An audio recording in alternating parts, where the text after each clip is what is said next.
Hi, and welcome to Total Restoration. I'm your host, Happy Coach Kaylee, and I am bringing you today's Bible verse, which is coming from John chapter 11, verse 35. And the verse is very simple. It's actually the shortest verse in the Bible, and it is, Yahshua wept. Yes, it's the easiest verse to teach children in Bible school. At least I found that to be true. And what does Yahshua wept? Where did it come from? Well, it came because Yahshua got the news that someone he loved dearly, Lazarus, had passed away.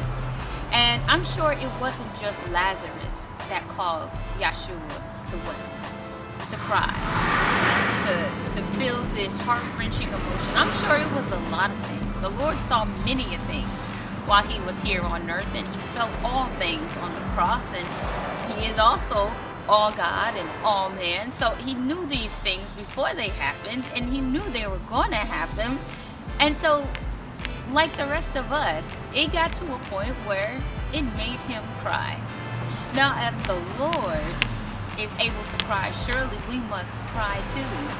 When we see what's going on in any country and all the countries and all throughout the world, I mean, wouldn't it make you cry? Doesn't it make you cry? And if it doesn't, then are you paying attention to what's going on? The good news is even when we are crying, even when things look dead, even when things are, when people do die, maybe, in this case, Lazarus died, and in your case, people in your family may have died. And what the Lord did for Lazarus, which was resurrecting him after he was dead for a couple of days, we all may not come back, right? Our family members may not all come back.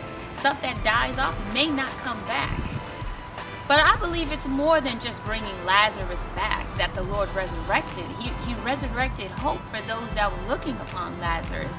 He showed us that dead bones can live. He showed us that when things die, something new is birthed from it. Lazarus still died at some point, right? We're all going to die at some point because that's what flesh does. It was created to die. See, when we were created in the garden, we weren't created with flesh, which I know a lot of people may not know. But we weren't created with organs and all that stuff at the beginning of creation. That happened after the fall. So the bodies we now all possess, this wasn't the plan that God intended for us, but it was the plan he knew would come about because of he knew what Adam and Eve was going to do, right? He's all-knowing, all-powerful, all-sovereign. He's omnipotent. You can't stop him, right? So if that is the case, then don't you know in your dead situation, the Lord can restore? Don't you know when people pass away, the Lord had a plan for their life and for their death?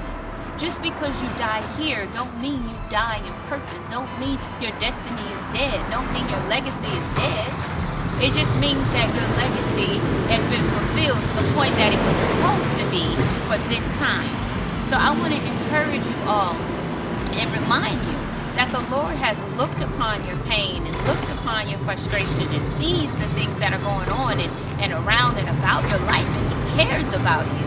He says to cast your burdens on me, for I care about you. So when people say, oh, nobody cares, God don't care about you. God don't care about what you're going through. He don't see the stuff you're going through. And if he does, he must not care because he's not doing anything. I know some of y'all have heard it. I've heard it. I've heard people tell me that. But I want to encourage you that if the Lord wept for Lazarus, why might you think he won't weep for you? Why won't you think he don't cry for you? He don't intercede for you? The Bible says, I go up and I sit at the right hand of the Father so that I may intercede for you, so that I may be a witness for you. He covers you. He covers us that belong to him. So I want to encourage you and remind you that the Lord wept for Lazarus, and there is no telling how much he has wept for you. He sacrificed his life for you and for all those that choose to believe and take the gift of salvation. So I encourage you to continue to watch this program, Total Restoration, so that you may be totally restored and live the life that the Lord intended for you to, totally balanced with total well-being And come back next week. Next week, we're going to have another program for you as every week. And I'm your host, Happy Coach Kaylee. You can find me online at happycoachklee.com. And you can watch this program and every program at tugnetwork.us. And also be sure to connect with us on Facebook and social media. Instagram for me is Kaylee Coach. On Twitter and Instagram is She's All That Kaylee. And I look forward to connecting with you and seeing how the Lord is just working a total miracle in your life. You know, He says He'll take us from glory to glory. So be encouraged, be inspired. And I'll see you again next week right here on Total Restoration. Bye-bye for now.